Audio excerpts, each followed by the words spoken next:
Good morning.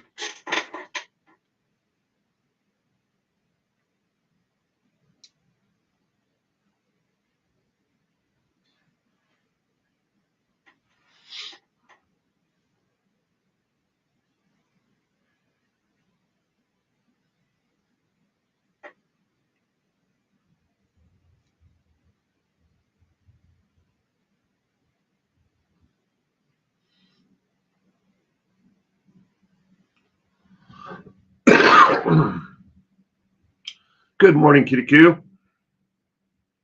Welcome to Page 2 News. I hope you had a terrific week. Going to give it about 3 minutes for people to jump in here, and then we'll get this going this morning.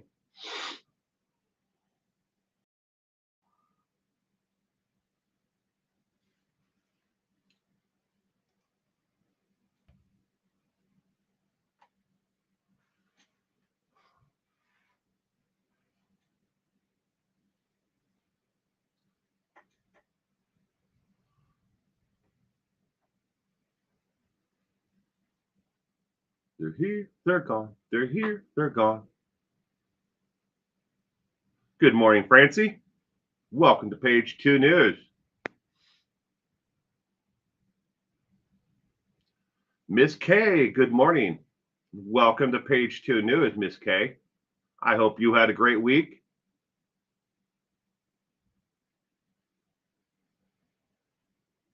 I had a great week, Kitty Q.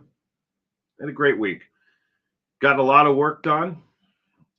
Got my truck fixed. I had replaced the water pump on my truck, and while I was at it, I was like, I might as well do the serpentine belt, and then the thermostat hoses. They didn't all need to be replaced, but I was like, if I'm going to get into it, I might as well do it. Brenda, good morning. What kind of things do you talk about? I'm new. Brenda, this is Page 2 News, where I cover briefly underreported true crime stories that have happened across the nation.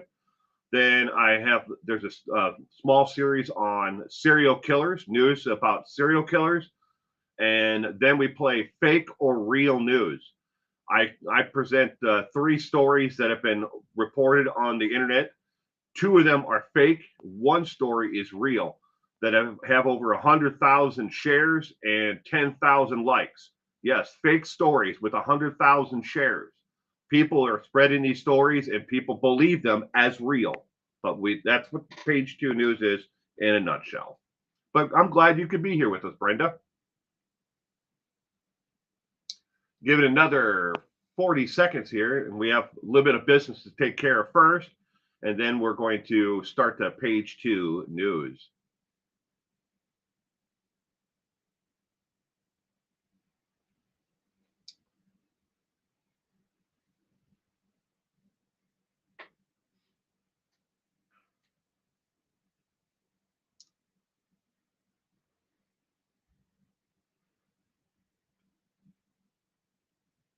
It is, Francie. Francie's absolutely correct.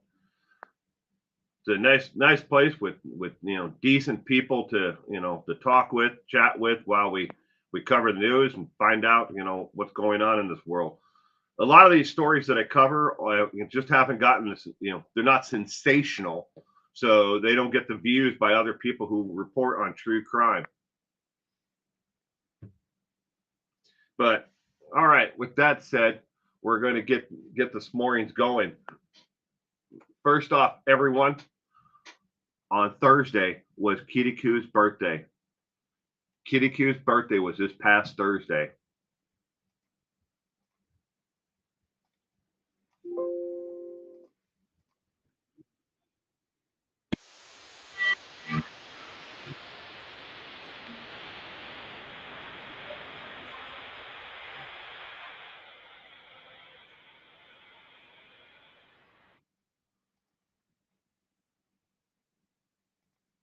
Happy birthday, Kitty Q. I hope you have a wonderful year ahead. Happy birthday. All right. Page two news. This is the 252nd episode of Page two news. Happy birthday again to Kitty Q. Page two news strictly adheres to factual evidence and verified data from the Department of Justice and Associated Press news release stories. It does not include conspiracy theory, speculation, or unverified claims about what may have happened. If you are seeking sensationalism or content related to similar theories or lies spread by those who can't be bothered to do the research on these stories and topics, this event and topic may not be the right fit for you. Shout out to last week's supporters of this channel and this morning program. Gone Girl gave a donation to the investigation fund. Delilah made a merchandise purchase. So did Sage. David R is a new channel member, and Connor renewed his channel membership. It had been dropped for a couple of months, but apparently Connor is back, and welcome back, Connor. Lippo and Lori R also gave a donation to the investigation fund. These are all live links as normal to the investigation fund, Patreon, and the fan merchandise store. Did you know 9 out of 10 fake doctors recommend killing clowns in your dream to relieve stress? And it's totally legal since no real harm comes to clowns. Your helpful moment of more you know. First story that I'm covering today is Have Gun Will Travel for murder, of course. New Jersey. A woman has been charged with allegedly trying to hire a hitman to kill her ex-boyfriend and his daughter. Police say on Tuesday, April 8th, prosecutor's office in New Jersey shared that 26-year-old Jacqueline DeLiro had been charged on April 4th with murder for hire plot. DeLiro was charged with 2 counts of first-degree attempted murder, 1 count of first-degree conspiracy to commit murder, and 1 count of third-degree possession of a controlled dangerous substance. According to authorities, DeLiro offered around $12,000 to a hitman to kill her Philadelphia Police Department ex-boyfriend, who is 53, and his 19-year-old daughter. Ladies and gentlemen, she tried to hire this hitman on a dating website. Yes. I'm not going to give the name of the website, but you can quickly figure it out. It's a dating hookup website is what she went on to try to find a hitman. Not very smart. And they have her dead to left on this because all of it was done over text messages and messages that were screenshotted. Leave me alone. This is tough for me is the next one. Gina LaPlaque, 45, the wife of mayor of Lumberton Town, has been arrested and charged with several offenses, including DUI, reckless driving, and child neglect and endangerment, driving under the influence, and driving with an expired license. LaPlaque's husband, Jason Carty, lumberman, has only 13,000 people in it. All I want is for my wife to get better and for everyone to leave her alone. Gina LaPlaque blew twice the legal limit when she was stopped for her DUI. Again, she was charged with reckless driving, child neglect. Her child was in the backseat of the car, and she told the officer she was actually going to pick up her child, but didn't realize the child was already in the car. That's how loaded she was at that time. And of course, she had an expired license at the time as well. But Jason Carty is the mayor of Lumberton Township. Next one is, I'm not the one who's crazy. You're the one who's crazy. All I want is a Pepsi. Lori Vallow Daybell, who was previously sentenced to life in prison without the possibility of parole for murdering her 2 children, is representing herself in her latest murder trial, and she explained at the following. No attorney can learn my case in 2 years. I've been working on it for 5 years myself. I know this case better than anyone. This is the ongoing case that just started in Arizona for the conspiracy to kill Charles Vallow, her husband, ex-husband at the time. Yeah, she did it. She set it up. I don't care what anybody says. She had her brother Alex Cox kill her ex-husband. And she's going to be found guilty of this, and there'll just be more charges on top of everything else that she already has. Next case is hell-bent on protecting. An advocate for child and safety arrested this week on charges related to possession and distribution of child sexual abuse material.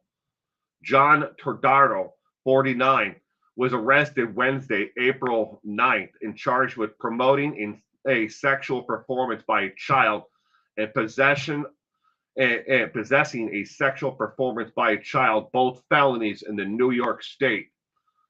He is a volunteer with Bikers Against Child Abuse. Yeah, let your mind wrap around that. Bikers Against Child Abuse are advocates for protecting children who have been abused in the past. And the man who was in charge of the New York state affiliate of Bikers Against Child Abuse had material, sexually explicit material himself. He has not made a statement, nor his attorney of record made any announcements on these charges at this time. Next case is I Have Always Had a Name. You just didn't hear me scream it.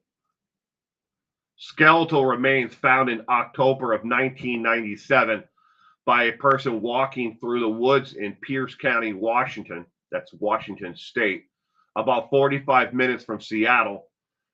But police could never figure out who she was. Now DNA testing performed by Forensics Genetic Testing Orthram Labs has helped law enforcement identify Jane Doe as Lori Craig, who would have been 65 years old today.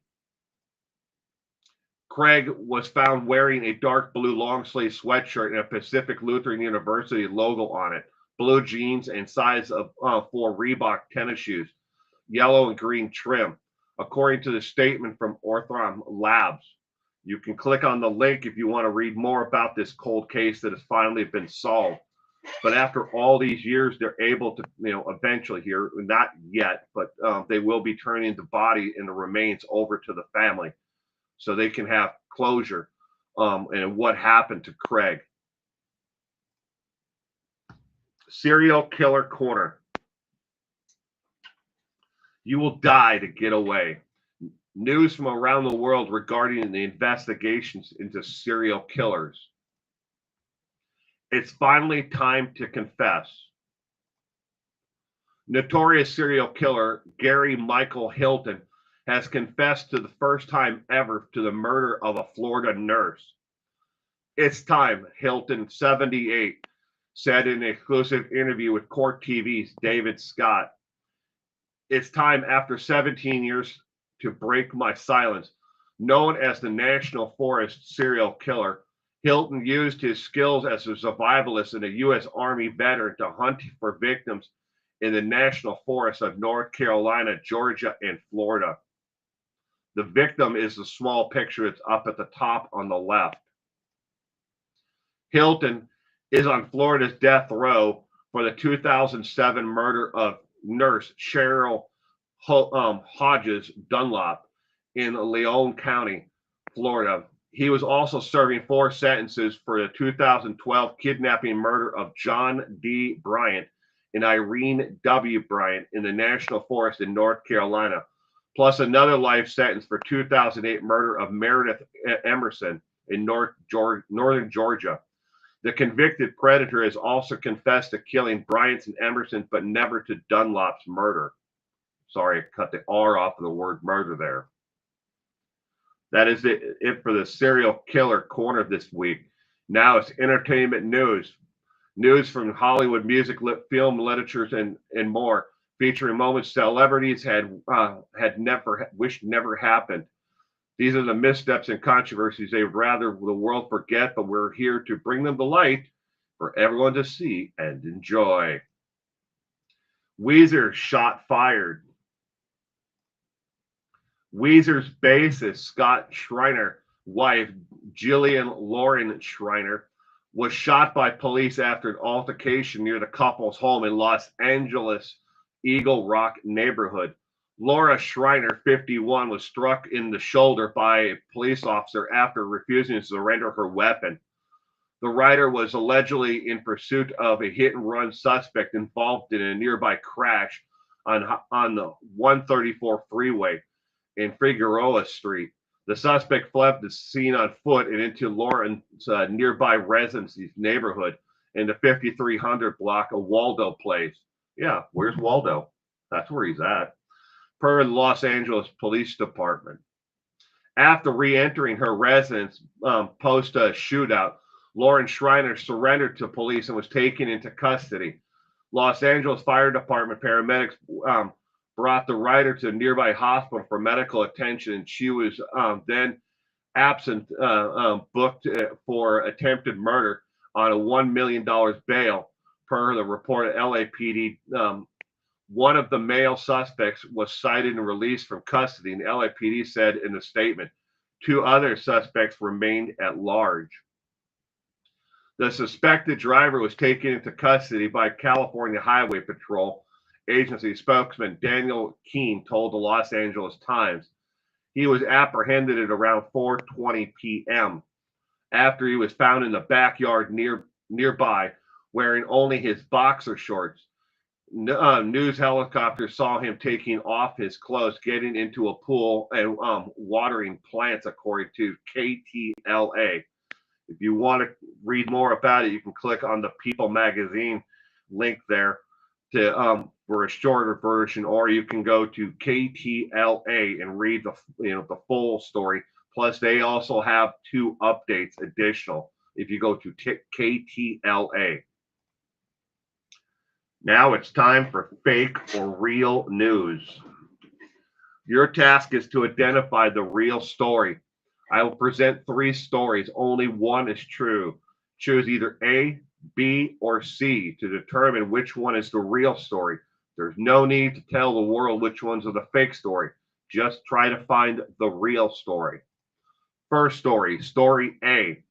Dozens of people gathered again this past week to pay their respects for an alligator who died back in March of 2025, throwing chicken legs and other cuts of meat into the waterways, hoping to attract another pet gator.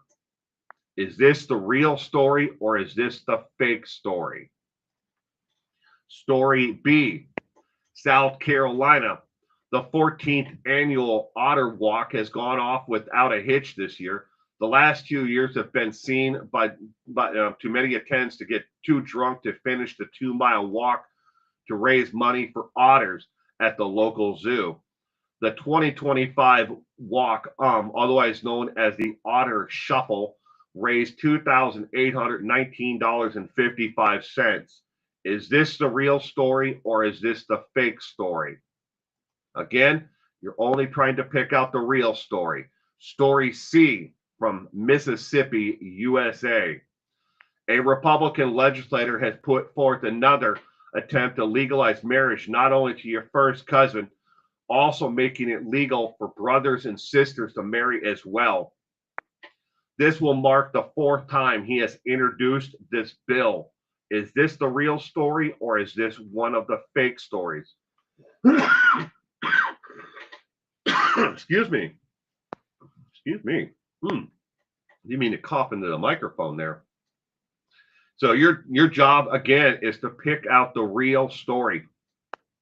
Again, each and every one of these stories has been shared over 100,000 times online and has gotten up 10,000 likes or upvotes. Upvotes only come from Reddit, and these are not Reddit-only stories. These stories come from Facebook, YouTube, Instagram, TikTok, every social media site. And that I should also add that I try to find at least these 3 stories on multiple sites. 3 or 4 is about the average that I find them on. But I'll give you a couple of minutes to try to figure out which one of these is the real story. A, B, or C. I need more coffee. My throat's scratchy this morning.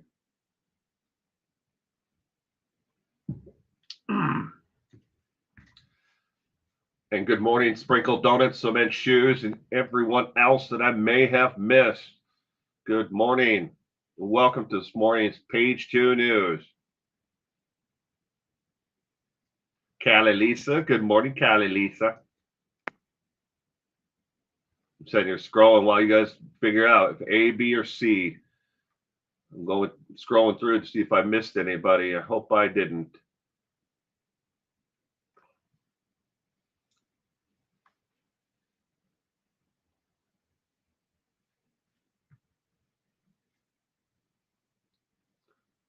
No, Kitty Coo, it wasn't his home. He was found hiding in the backyard of a neighboring house next to the Weezer bassist and his wife. And he had stripped down to just his white boxer shorts. And you can actually find the video from the helicopter where they found him on infrared heat signature camera first.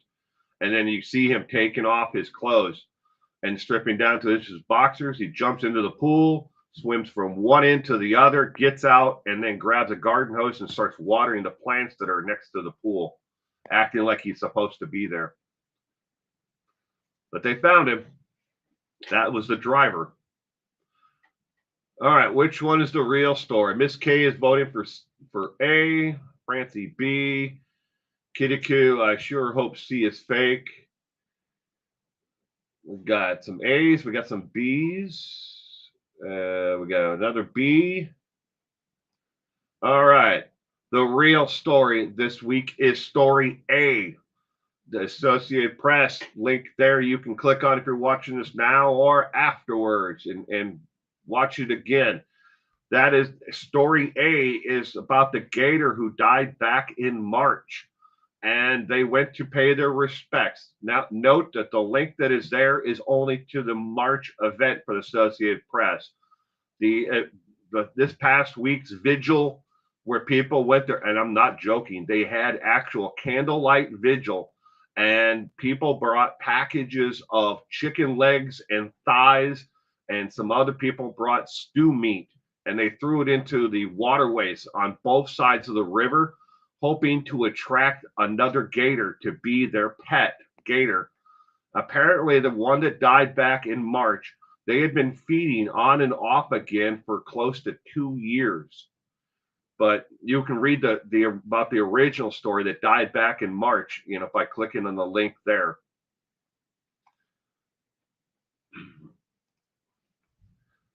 I don't have any affiliate links or fake products to sell you and to try to convince you that I think they're the best thing in the world.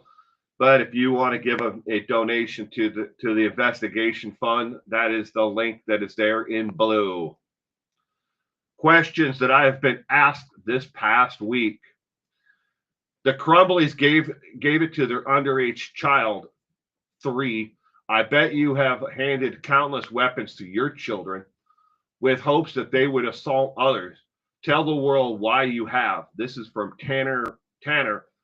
Obviously, the rest of the link to the person's YouTube name has been deleted. That's what the dots are, because I deleted the rest of it, so you can't stalk and harass the individual. My answer to Tanner's, somewhat bizarre question is not really a question, but you ended it as such. You clearly don't know me, so why would you think that I would hand a weapon to a child with the hopes that they would act out in violence and I would just stand by? I guess you're just trying to goat me. You win. Have a great week. I get questions that are similar to this about everything time that I report on something that is crime related, where a juvenile either shot up their school or someone has acted out in violence against somebody else. I always get those people who are trying to goat me into, hey, you're against the Second Amendment. You can't take my guns. or I bet you're one of those libtards. I'm quoting here, what they call me, and make fun of people, saying you're one of those libtards about it. Now, they don't know me. Obviously, they don't. If they knew anything about me, they would know that I would never hand a weapon to a child in hopes that they would act out in violence. And then they don't know what my stance is on the Second Amendment, because I've removed all the gun cases that used to be in the background of my videos. Next question that I was asked was by Ellie: why did you give up on covering Chris Watts in his time behind prison gates? The answer to that is, regardless of how much research or members of his families or former coworkers or at Endarco I contact with each update, people come out of the woodwork and tell me I'm a piece of shit for covering his case. So I frankly don't need to do it. But thanks for the question anyways, though, and have a great week. It happens every time. Regardless of how, if it's a short video, 60 seconds in length, update on, hey, Christopher Watts got, another demerit behind bars for having contraband, whatever it is. Even if it's 60 seconds, I get people who come out of the woodwork just to tell me that I'm a piece of shit, and that I should pay respect to the Roost Chick family. Again, you don't know me.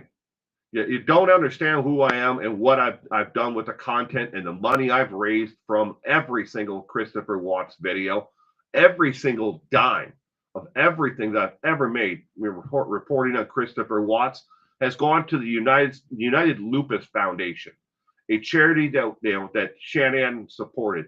I've never made anything on it, and all I've gotten from it, is a lot of hate and a lot of people who have unsubscribed every time I report on Christopher Watts. So I look at it like, why do it? In a nutshell, and I'm tired of seeing his ugly face. I hope to God the next time that I have to report on Christopher Watts, that report is going to be, hey, Christopher Watts was murdered behind prison walls, because every breath he takes is a breath he doesn't deserve. He killed his daughters and he killed his unborn son and his wife. And again, every breath he takes is one more that he does not deserve. Next question from Renee. Have you ever covered James Earl Ray or the crimes and connections to the mob? Obviously, they mean James Earl Ray. I have not ever covered James Earl Ray or the alleged connections to organized crime. It is interesting subject matter, though. I will certainly consider it, but thank you for the question. Have a great week. James Earl Ray would be an interesting subject matter, but I just don't know if I would have the time to devote to covering James Earl Ray and his alleged connections to the mob. I could probably do it in a live stream format, because I can make a live stream, an hour and a half, and cover, a lot more than I could in a video. If I make a video that is an hour and a half long, almost no one will watch it, or they'll watch the first 20 minutes of it or 15 minutes of it, and then they'll ask me questions about it, what happened later on in the video, or why didn't you cover this, even though they only watched 10 minutes of the video. But on a live stream, there's a larger chance that somebody would actually sit down and watch a full-length video on that. So, but I have never covered it, but it is definitely an interesting subject, and I appreciate the question. All right, tomorrow night for live trivia, we are covering the happy-faced killer, Keith Hunter Jesperson, otherwise known as the happy-faced killer, is tomorrow night's trivia subject. I want to thank everyone who was here to watch that. If you're watching a rewind, and the chat is still open and will be for a while, I breezed through today's page 2 news because I'm trying to keep it smaller, condense it, if you will. And good morning, Kevin Brand, all the way from South Carolina. Good morning, good morning, good morning. I hope you had a terrific week.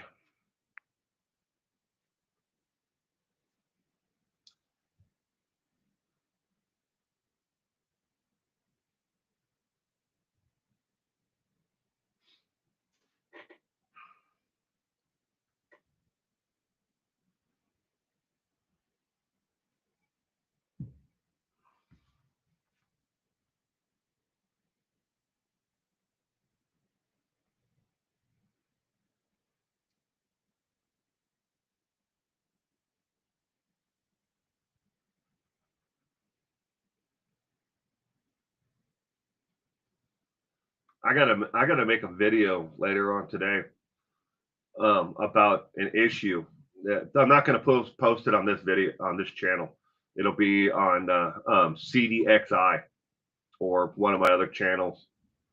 But I got to make a video that explains something that's probably going to help a lot of people out there, especially if they have the particular vehicle that I have. What's for breakfast, Francie? I don't have a clue. Don't. I'm not making breakfast this morning. My wife is making breakfast, so it's going to be a surprise to me. Don't know. Not my turn to make breakfast this morning, nor next weekend. Next weekend, everybody will be gone. All my family will be in the Seattle area next weekend. But Tim will be here. My buddy Tim, he's coming here from Seattle to here, and they're all headed that way.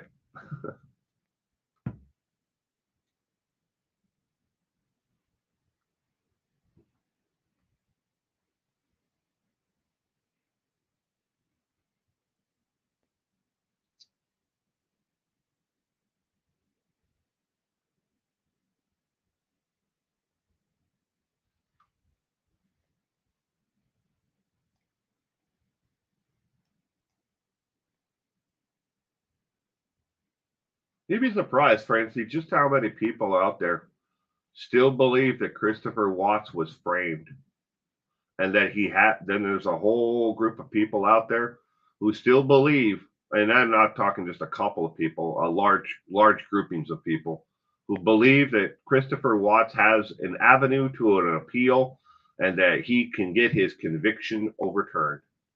And these people raise money, and they give money to these GoFundMe accounts, which someone should do a video on, and do some research into to find out who's actually profiting from those GoFundMes. Because I don't think that they're giving the money to Christopher Watts or to any one of his family.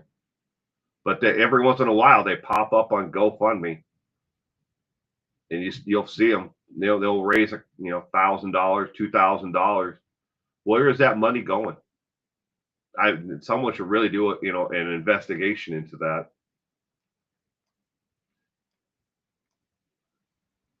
What's going on in Seattle? Supernatural visiting. A little gate. Gotta be something fun, I'm guessing.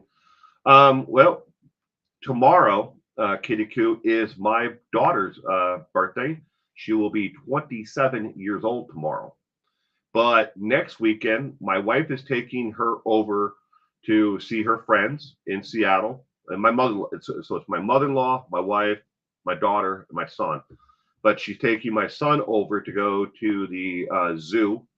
And as since tomorrow is my daughter's birthday, they couldn't get away this weekend to do it, so they're doing it next weekend. And my daughter wants to go thrift store shopping. She likes retro clothes and stuff like that. But yeah, I know she calls it retro, but let's just say that they're items that are from our youth, but they're retro to her. But yeah, she likes that kind of stuff. But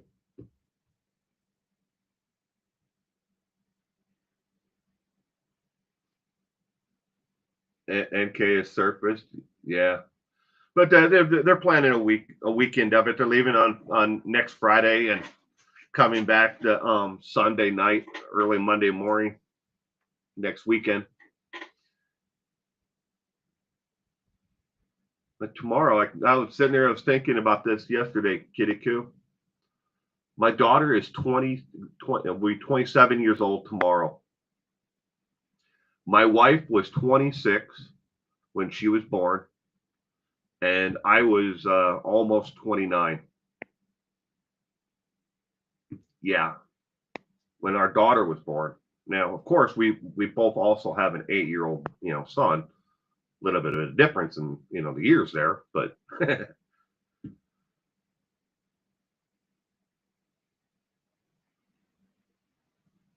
your niece's birthday is Good Friday. Well, that's cool. Well, happy birthday to your niece, Miss K. Kevin Brand's wife's birthday is 4/13. Tomorrow as well. Well, happy birthday to your wife, Kevin. Have you ever been to the Experience Music place in Seattle? Yes, I have, Callie, Lisa. I have been. The Jimi Hendrix Music Experience. Well, the entire gallery was put together by Paul. Oh my gosh, what's his last name? Paul.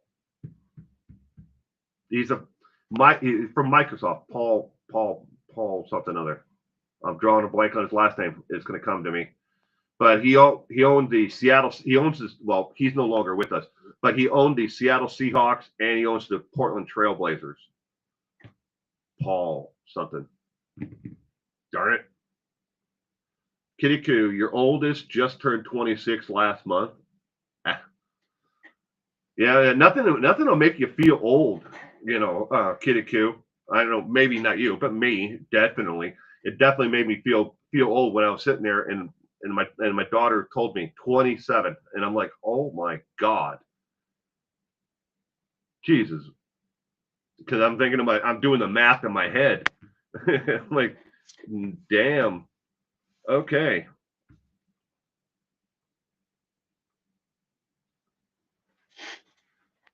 But yeah, I've definitely been to the music experience. It's a pretty cool place. Um, not so much for my son, as too loud and too much,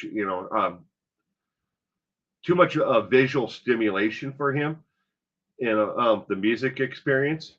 But he enjoys the zoo and stuff like that.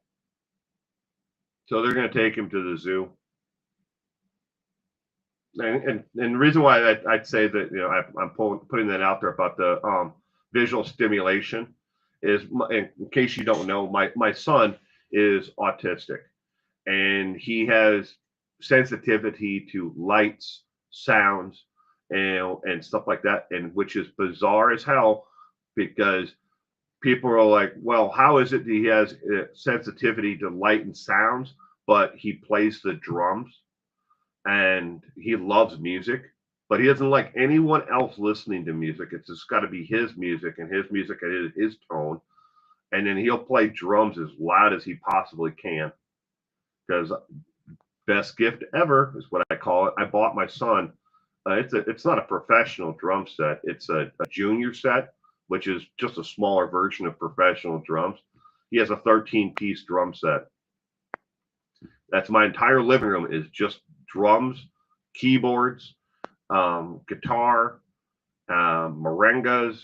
I haven't gotten him any brass instruments yet, but he loves music. But it has to be him playing it and him controlling it. Oh, Paul Allen, thank you, Miss K. I was drawing a blank on it. Thank you very much, Paul Allen. Yes, the owner. He has since passed, but his family has control of the Seahawks and the Portland Trail Blazers. I think he might own the hockey team too from Portland as well, but I can't remember if the hockey team is not. But the music experience is one of his philanthropies. He gave a lot of money away and helped set up a lot of different things in the Seattle area, during his lifetime, along with Portland. Very cool man, went in a completely different direction than Bill Gates did. Bill Gates and Melinda, his ex-wife, they wanted to tackle malaria, where Paul Allen wanted to make sure that the humanities, were strong and supported in the state of Washington and Oregon, particularly on the west coast of the United States. And he met a lot of people in a lot of school districts, when it ever comes to a budget crunch, they don't have money. Well, the bond issue didn't pass, so we got to cut back somewhere. The humanities are always the first thing that they will cut. They're like, we don't need those. It's the way that they think. And unfortunately, that's the situation all across the United States.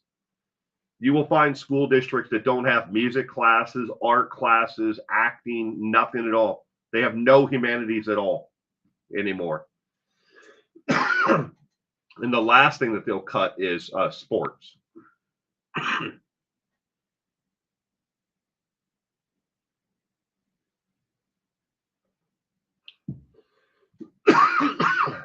Excuse me.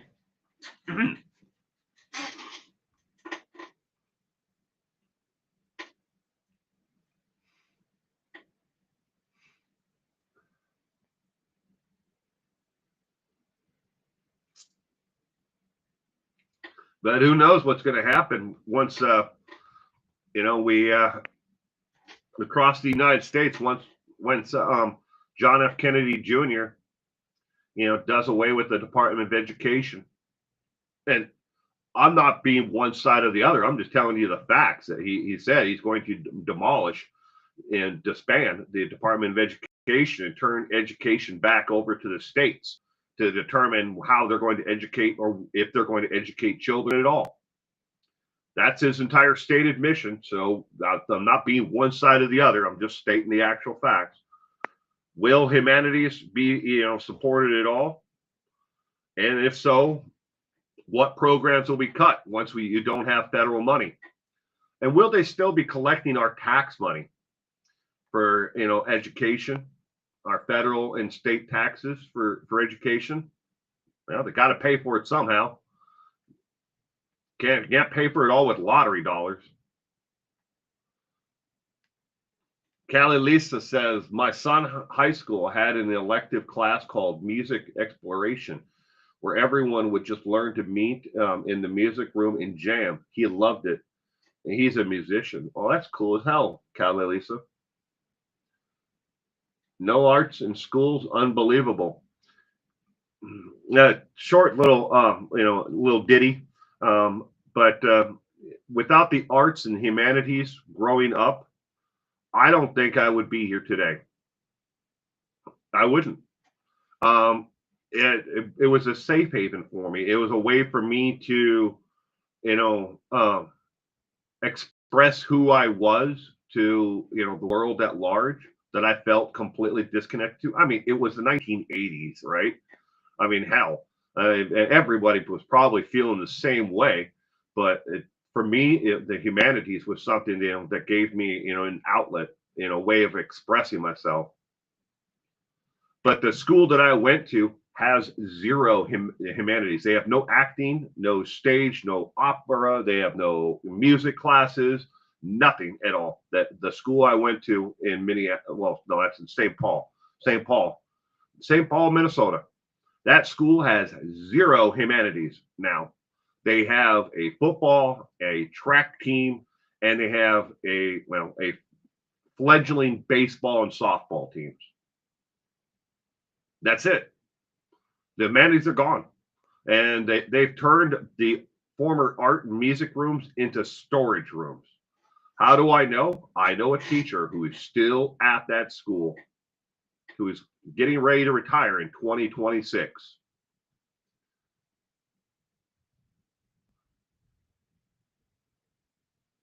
It is sad, Miss K. Very sad. Your son, your youngest, takes her art test this coming week to see if she qualifies to get into the gifted talented program here. Well, cool. Well, I hope the best for your youngest, Kitty Coo.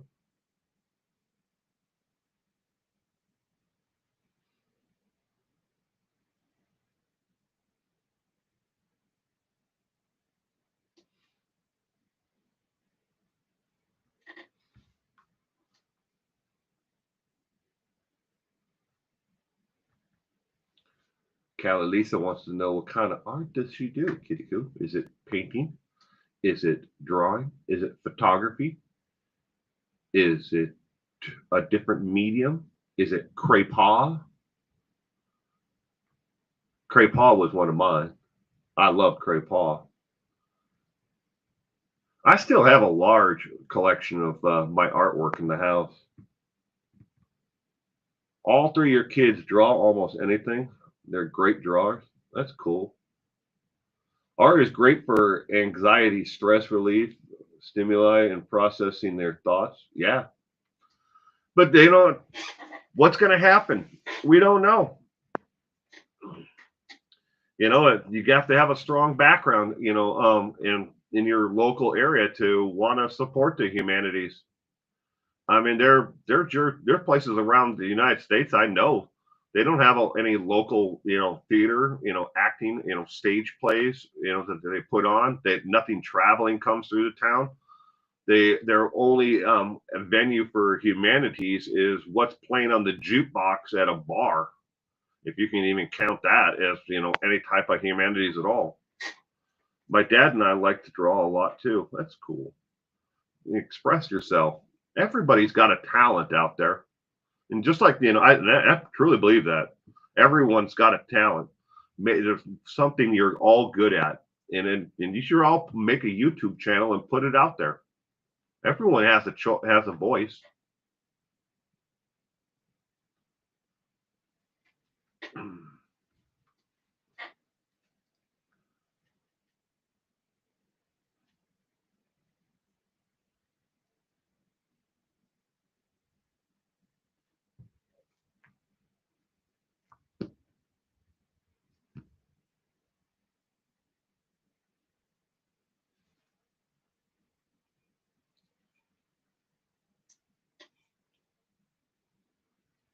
We're almost done with page 2 news because I'm almost out of coffee. You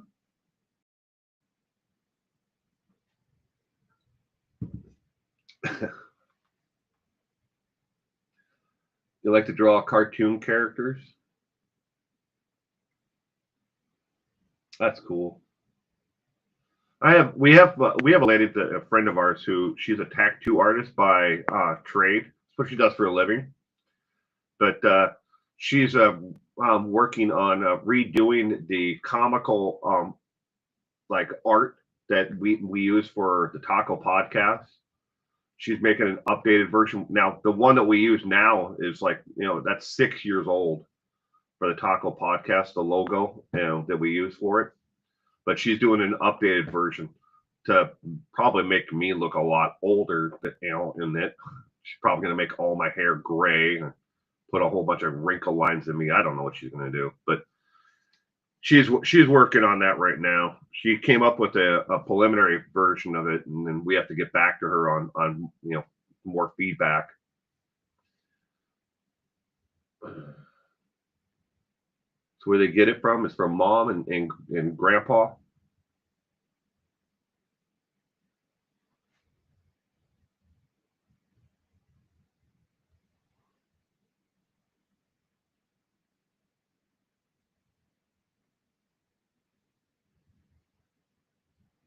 But we'll here in the hopefully in the next week we'll get a, you know, a more finalized version of the logo and stuff for the Taco podcast before we put the next episode out. In case you don't follow or subscribe to the Taco podcast, that's mine and my wife's channel that we do.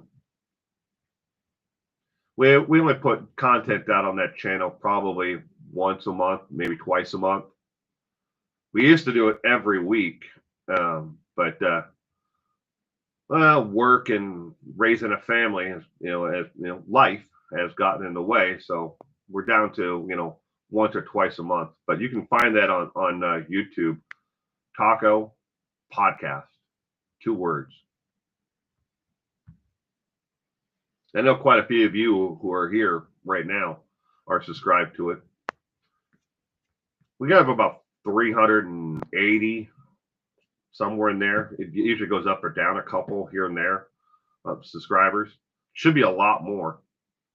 We're just about to cross our 1,000th episode of it. Now, the first 200 plus episodes of it were audio only. There's no video. So they're not on YouTube because it was an actual real podcast that we did on SoundCloud. But then people wanted to see a visual part of it, so we did that for, I don't know, the first like 20. Just stuck with the same format, not even knowing that the camera was there, just recording us as we talked. But I think we got like 1 or 2 views on each and every one of those episodes, as opposed to when we were on SoundCloud. At one time it's on SoundCloud, we were in the top like 50 in the genre for podcasts, family podcasts that for streaming. We had 8 or 9,000 people a week tuning in to download and listen to the podcast. But we got into it with SoundCloud. Damn near sued them. I'll never go back to SoundCloud ever again. They're a scam. I paid for premium and I got nothing. And then we fought with them over and over again for over a year, over paying them and not getting what we were promised and what was in our actual agreement. But there are better venues out there since then. But back then, when we had it, I mean, we're talking almost 4 years ago is when we started it, 5 years ago. But yeah, so we're about to cross the 1,000th episode of the Taco Podcast, excluding again about the first 200 and let's just say 240 episodes, because there was the 20 that were, just us that no one ever watched, that we put on YouTube. And we understand that YouTube back then was, a visual and audio, platform. Now they've since changed their entire dynamic. You can watch podcasts and listen to podcasts on YouTube now because they've decided, hey, here's an untapped market for us to make money on. The same thing with shorts videos. I mean, you wouldn't believe the lack of income that every single creator out there gets when it comes to a shorts video. I have shorts videos that have 100,000 views on this channel. 100,000 views. I've made like $5 off of those shorts videos. I've 800-900, you might get 12 cents. I mean, it sucks. I get paid 1/16th of a cent per view on a YouTube short. Yeah, 1/16th of a cent. You're definitely not going to make it rich being a YouTube shorts creator, that's for sure. But you can get the views and the watch hours and then get monetized that way. And then people switch from YouTube shorts to long form content. I don't know. I know a lot of my viewers don't like shorts, but it introduces my content, my channel to other people who have not heard of me. And they're like, hey, I thought you went away. Or, I remember you back when you were, covering, the Mila Billingsley case out of the UK. Or they remember me from something else. And they're like, but you didn't then vanish. I'm like, I didn't think I vanished. I've been here all along. 1/16th. Yep. That's it per view. And with shorts videos, if it's a 60-second video, they have to watch 24 seconds of that entire video for it to count. Now, YouTube has now made shorts videos longer. So now that 24 seconds is still there. Even if you make like a 2-minute video, shorts video, or a 1.5-minute video, that's a shorts video, they still have to watch that 24 seconds. So I like shorts videos. I watch reels and stuff like that on Facebook. And I watch shorts videos on the short shelf here on YouTube. And then if I like the channel, I'll click on it, and then I might leave a comment. But to each their own.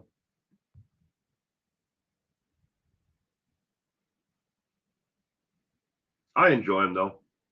And of course, I enjoy doing this stuff too. But a lot of people don't enjoy the Saturday morning program. Trivia has been doing pretty good, view wise. Unfortunately, we don't get enough people in the live, to watch trivia. We should have a lot more. If I only had 10% of all my subscribers tune in each week to watch trivia, that'd be a banger show. But I don't. Good morning, Inner Peas.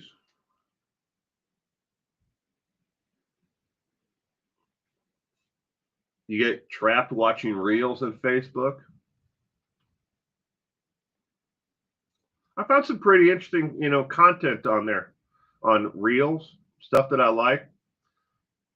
If you've ever had anybody, out there that you know of personally that has been in the military, for Army particularly, Marine Corps, or Navy, in those three major ones, not so much the Air Force, but if anybody who's ever been in the military, you got to tell them about mandatory fun day.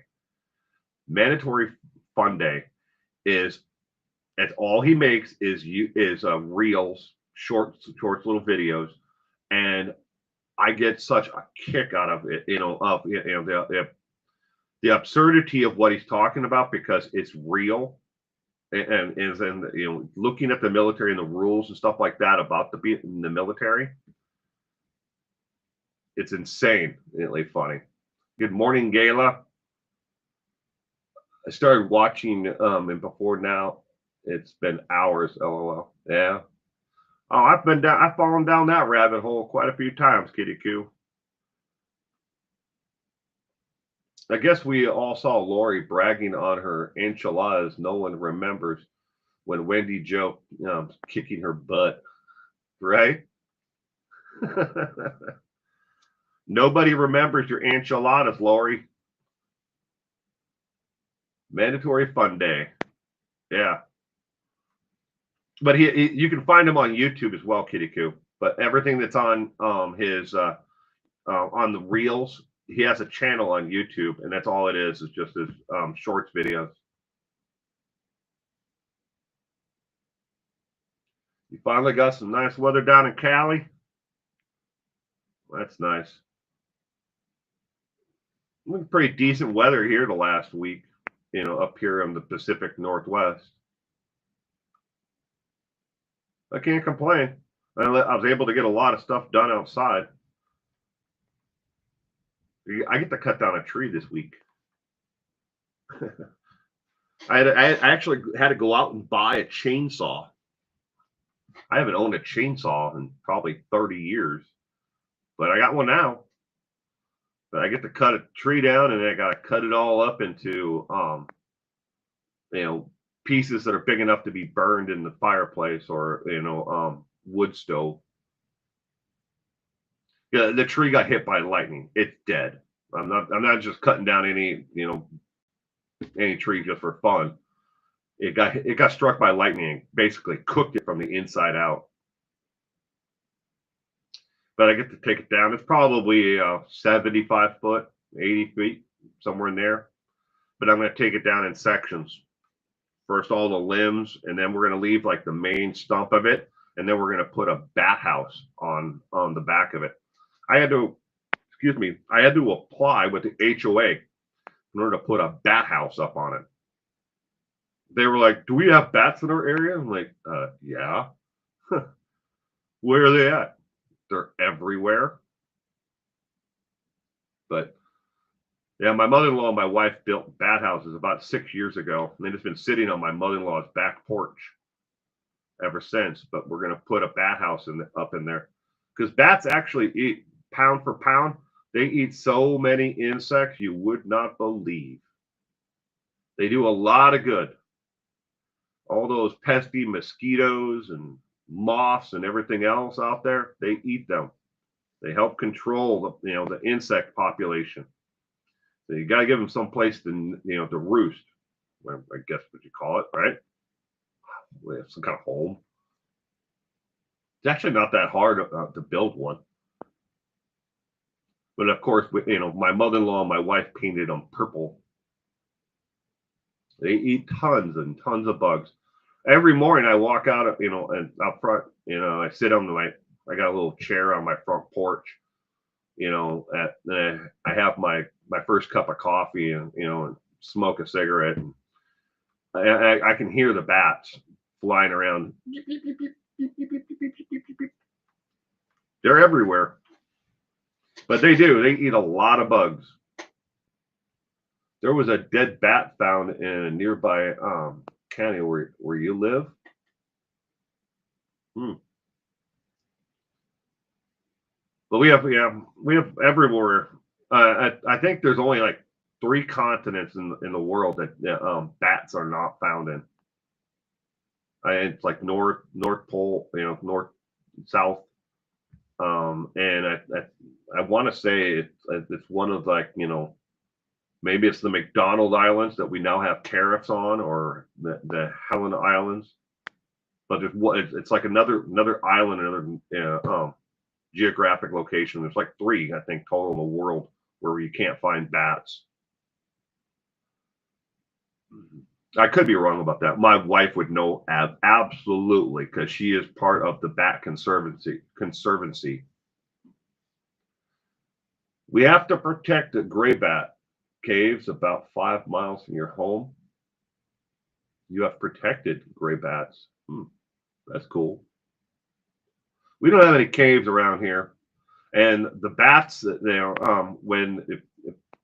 if you don't give them a home to live in, they will find someplace, either the underhang of your home or in a tree, or they'll find someplace but might as well give them a home. And it's not that hard to build one. You can build one out of some scrap plywood or wood. You can make one out of pallets.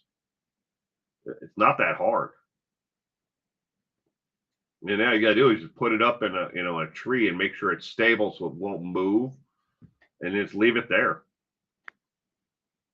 Got to have one entrance point and one exit point. The same one's got to be entrance and exit's got to be 1 point to it, and it's got to be closed up on 3 sides. There are caves all around you. Well, if there are caves all around you, I'm sure you got bats in them.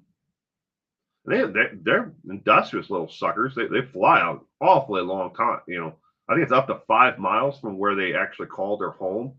They fly each and every night, for food. That's pretty industrious. I don't know about you. If you go out, 5 miles from your home every day to get food,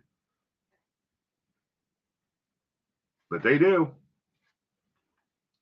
and that's the bat way of life. Same time, same bat channel, as Batman would say.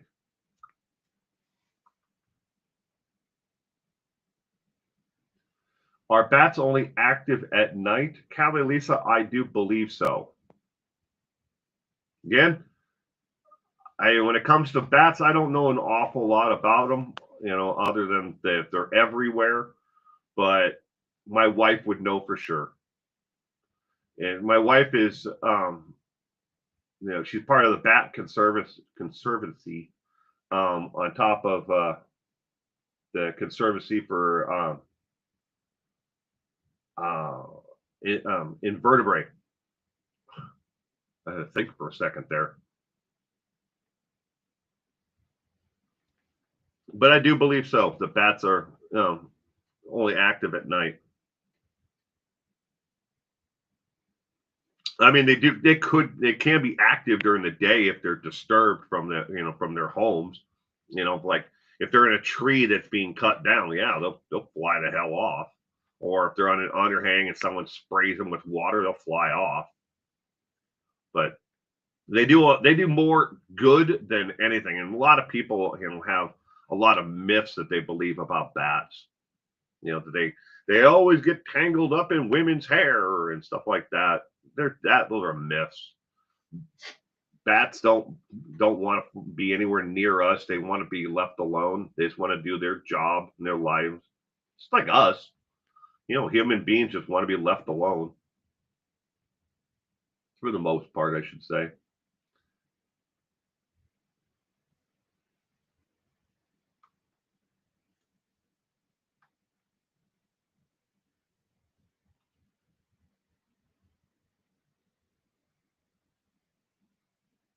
I think the largest bat population I ever saw was in Texas. You know, I want to say it was near San Antonio, but I could be wrong. I was down in Texas. It's probably been about 10 years, but ago, probably even 11 now. Yeah, I was down and visiting my friend Lisa down there. You can see them flying in at dusk.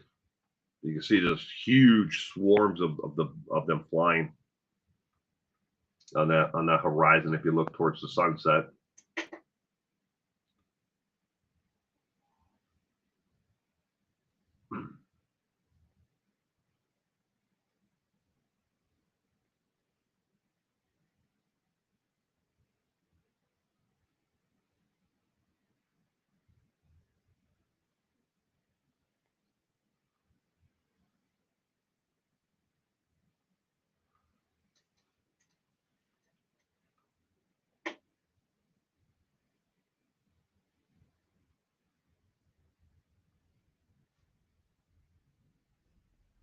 All right, ladies and gentlemen, I'm going to wrap up this morning's page 2 news. Again, before we leave, if you just joined us and you were late, wish Kitty Coo a happy birthday. Her birthday was this past Thursday. Happy birthday to Kitty Coo again. I hope that anybody else who has a birthday coming up tomorrow, Sunday, we already know we have a couple of them turning, with birthdays tomorrow. Kevin Brandt's wife is turning, another year older tomorrow. So is my daughter. But to each and everyone who I may have missed, who had a birthday this past week or one coming up before we do another live stream, happy birthday. And I wish everyone a happy and safe weekend. And I hope to see you tomorrow for trivia night. Tomorrow night's trivia subject is the Happy Face Killer. Keith Hunter Jesperson, the Happy Face Killer, is tomorrow night's trivia subject. But again, you stay safe out there. And as Purple says, you never know who's going to be standing next to you next, and you never know who's going to be knocking at your door. Bye.